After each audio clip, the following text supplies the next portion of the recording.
Well, welcome to our channel. My name's Athena.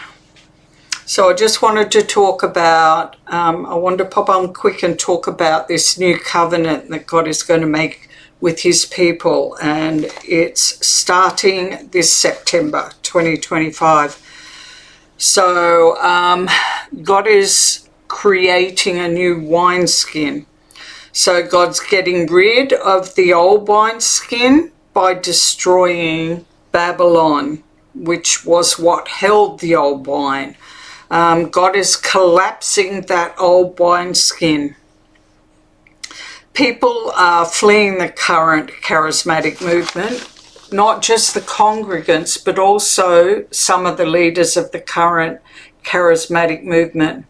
This does not mean that they're leaving God or the charismatic gifts, but they have and are in the process of reevaluating that which they embraced as truth. As I've been saying for some time, more than once, God is not just judging corrupt leaders, he's judging the whole system. The current leaders have been trafficking God. They have been selling him for usury. Now, woe to us if we think we can do the same and still be a part of this new covenant.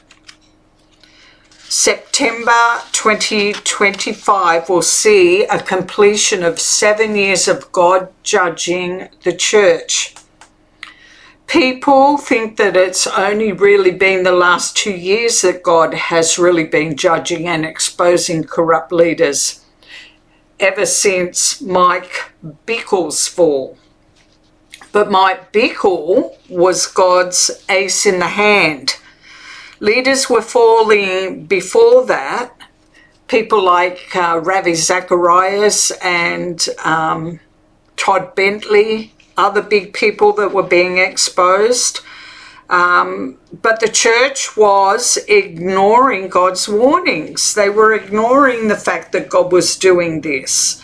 The church just kept sweeping these issues under the rug and kept continuing doing what they were doing, which was trafficking him and leading people away with their deceptive gospel, and leaving behind them a trail of wounded victims, and doing all of this with no compassion or care. Then God stepped in to fix it, because good men with power would not. Good men who had a voice would not speak up. And they wouldn't speak up. They chose not to speak up because they also had something to lose.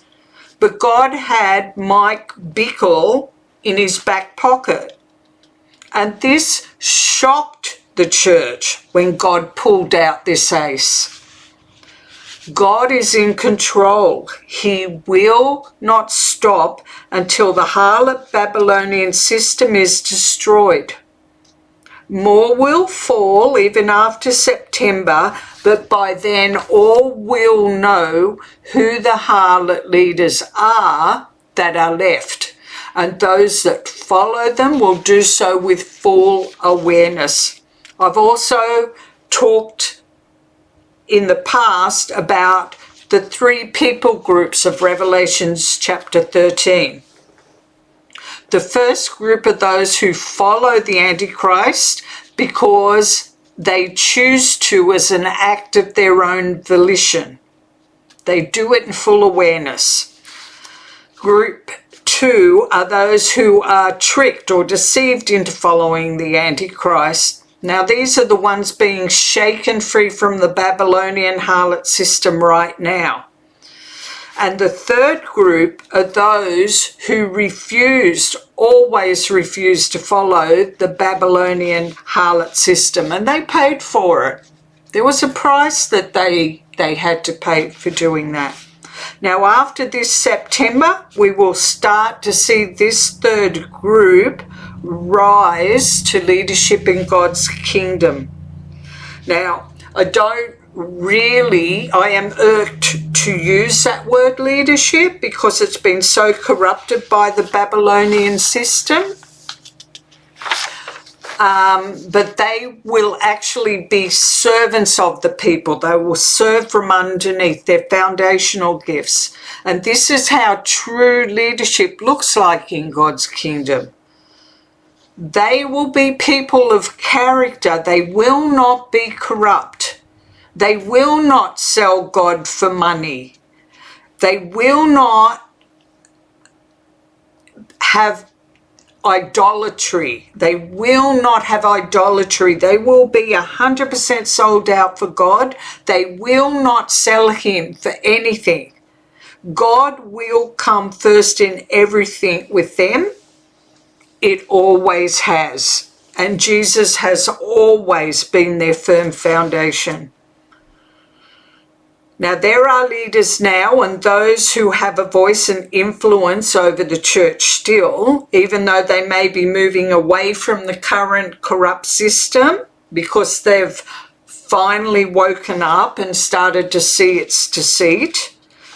But they want to rebuild. They believe they have the knowledge, the support, and the power to rebuild. However, all they talk about is geography. They want to rebuild the same church, just somewhere else. And of course, with them as the leaders.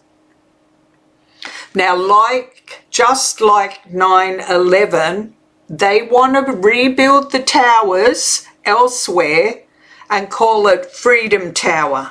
However, it's just the same system with different geography.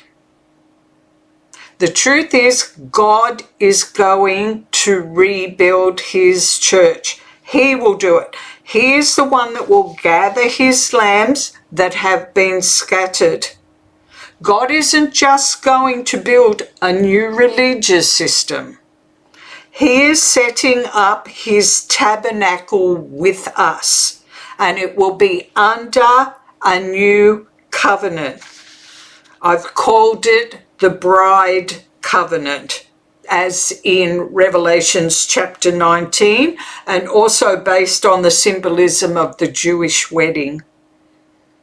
Now, as people wake up to the fact that God is creating a new covenant with his people, I'm sure it will get a name. But at the moment, I'm calling it the bride covenant.